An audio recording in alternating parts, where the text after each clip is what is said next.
मैं ये chief justice को भी अपने अर्ज करता हूं कि आप उस वक्त सुधारे में अब ना आए प्लीज।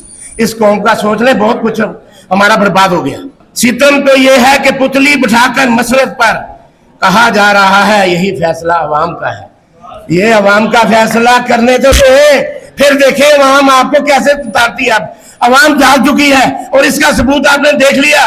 आओ तो सही मैदान में। आप तो छुप छुप के इधर उधर से बातें कर रहे हो और डंडा लेके बाहर खड़े हो जाते हो, पुलिस लेके बाहर खड़े हो जाते हो, गद्दारी के पर्चे देते हो, दहशतगर्दी के पर्चे देते हो और इनको साथ मिला के हमें डरावे देते हो कि तो हुई दरस भी लगा देंगे और लगा लो, फांसी चढ़ा लो। लेकिन याद रखना, वकला जब भी बाहर निकले हैं खून दिया है, इनकलाब लेके आए हैं। हमारे साथ पहले धोखा हुआ है, अब की बार जो इनकलाब आएगा इंशाअल्लाह उसमें धोखा नहीं होगा, उसमें सब्जा ही सब्जा होगा। खून के बाद सब्जा आएगा। हमारे कतरे से कई सब्जे होंगे इंशाअल्लाह। आज जैसी हुर्मतें पामाल कभी हुई नहीं। घरों में जाते हैं दंदनाते हुए और जब हम आके कुछ कहते हैं, अपना मुद्दा बयान करते हैं, कहते हैं सबूत लाओ। और सबूत क्या लाना होता है? याद रखो, जब वक्त का धारा बदलता है तो फिर सबूत नहीं होते।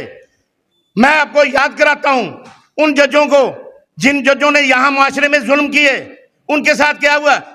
जस्टिस मुनीर की कब्र पे आप भी जूते पड़ रहे हैं, जाके देखो। मौलवी मुश्ताक के जनाजे पे क्या हुआ, उसकी कब्र पे क्या हुआ। लोगों को अल्लाह का निजाम है, जालिम को अल्लाह पकड़ता है। और इफ्तिखार मोहम्मद चौधरी का समधी एक बैठा है इधर, डॉक्टर अमजद, उसके जनाजा नहीं लोगों ने पढ़ दिया। अभी भी उसकी कब्र पे लोग जूते मारते हैं, उन्होंने पैरा बैठाया हुआ है। वो अल्लाह का खौफ खाओ। काजी साहब, आप पे मैं शेर ये आपकी नजर फिर करता हूं।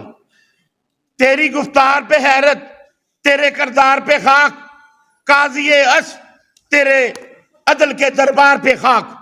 काजी साहब, आपने बहुत ज्यादा बढ़ के आयात सुनाते हैं हमें। काजी साहब सुन्नत की बातें करते हैं, कुरान की बातें करते हैं। और जरा सोचो तो सही, सुन्नत है क्या? सुन्नत वो है जिसको निभाना पड़ता है। दावा जो तुम्हारा है वो अमलन भी दिखाओ। आओ जरा सुन्नत के तकाजे भी निभाओ। हजूर के फरमान देखो, वरना देखो मौलवी मुश्ताक का हशर तुम्हारे लिए तैयार है फिर।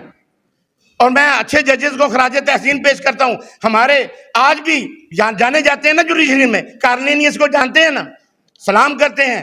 दुराब पटेल को हम सलाम करते हैं, भगवान दास को हम सलाम करते हैं। और आज के जो जजेस हैं, यहाँ पे जस्टिस इब्राहिम बैठा है, उसने कहा मैं नहीं जाऊंगा अदालत छोड़ के जब तक मेरे अमल नहीं होता।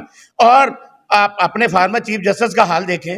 वो मरकंडे एक चीफ जस्टिस इंडिया की जो सुप्रीम कोर्ट का था, हमारे हालात देख के उसको तकलीफ हुई। वो उसने टीवी पे आके ये बताया कि मैंने चीफ जस्टिस पाकिस्तान को खत लिखा कि अगर आप अपने कवानीन, अपने फैसले की रिट नहीं मनवा सकते तो छोड़ दो यार, क्यों चमड़ के बैठे हुए। लेकिन इनको शर्म नहीं आनी। इनको शर्म इसलिए नहीं आनी, जनाब सदर और जो 2.5 लाख तनख्वाह और 11 लाख रुपए अमरात ले रहा हो, उसको क्या शर्म आनी है? वो बेशर्म होकर ले रहे हैं। और मैं आपको एक और बात बताऊं, इन्होंने पिछले 3 साल की जो है ना वो मुराद जो रिट्रोस्पेक्टिवली हैं, आप पूछो जाके, चुप करके दस्तखत करके लाखों रुपया, 36 करोड़ रुपया एक। मैं इनको कहता हूं कि खुदा का खौफ का और अल्लाह का खौफ तुम्हें है तो देखो वक्त का धारा करीब है। आज गुजर रहे हैं, शायद इस जैसा तल्ख और सख्त दौर कभी था ही नहीं। कि जब पहला मार्शल शबखून मारा गया था ना, तो वो वहां पे जस्टिस मुनीर जैसे मकरू लोग चीफ जस्टिस थे और उन्होंने नजरिया जरूरत लेके आ गए वो। उसके बाद मुशर्रफ का दौर आया और शेख रियाज चीफ जस्टिस थे और उनके कारी खास इफ्तिखार मोहम्मद चौधरी थे। वो नजरिया महा जरूरत लेके आ गए और वो कुछ दे दिया जफर अली शाह केस में कि जो पटिशन में था भी नहीं और कुछ मांगा भी नहीं, उल्टा करके 3 साल वैलिडेट कर दिया है मुशर्रफ को। और अब नजरिया जरूरत भी पीछे रह गया। अब तो हमारे मोहतरम नजरिया फौजदारी के साथ चल रहे हैं। अशरफल मखलूकात हैं, ये अपने कानून बना रहे हैं और अपने नजरिया बना रहे हैं। वो जो कानून और आइन की किताबें हम पढ़ रहे हैं ना, वो इनको याद नहीं है। इनको वो चीजें याद हैं जो इनके अपने ज़हन में आते हैं।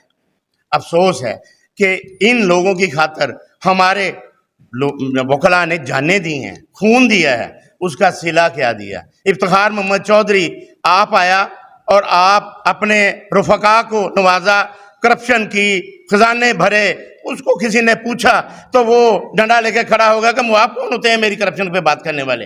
काजी साहब आप पे भी सलाम, आप जब आप पे बात आई आपने भी वही हरकत दोहराई और हम फिर बेवकूफ निकले। हम आपके साथ इधर तकरीरें करते रहे, आपको दावतें देते रहे कि नहीं जी काजी साहब आएंगे, ये बड़े जोशीले हैं, कहते जी मैं रूल ऑफ लॉ आइन की बात करता हूं। क्या किया आपने आइन की बात? अब तो उससे भी बढ़ गई है। आज जैसे हालात तो कभी हुए ही नहीं। वतन की मोहब्बतों ने खून मांगा, वतन की मोहब्बतों ने खून मांगा, हमें फिर से पुकारा जा रहा है, हमें फिर से पुकारा जा रहा है।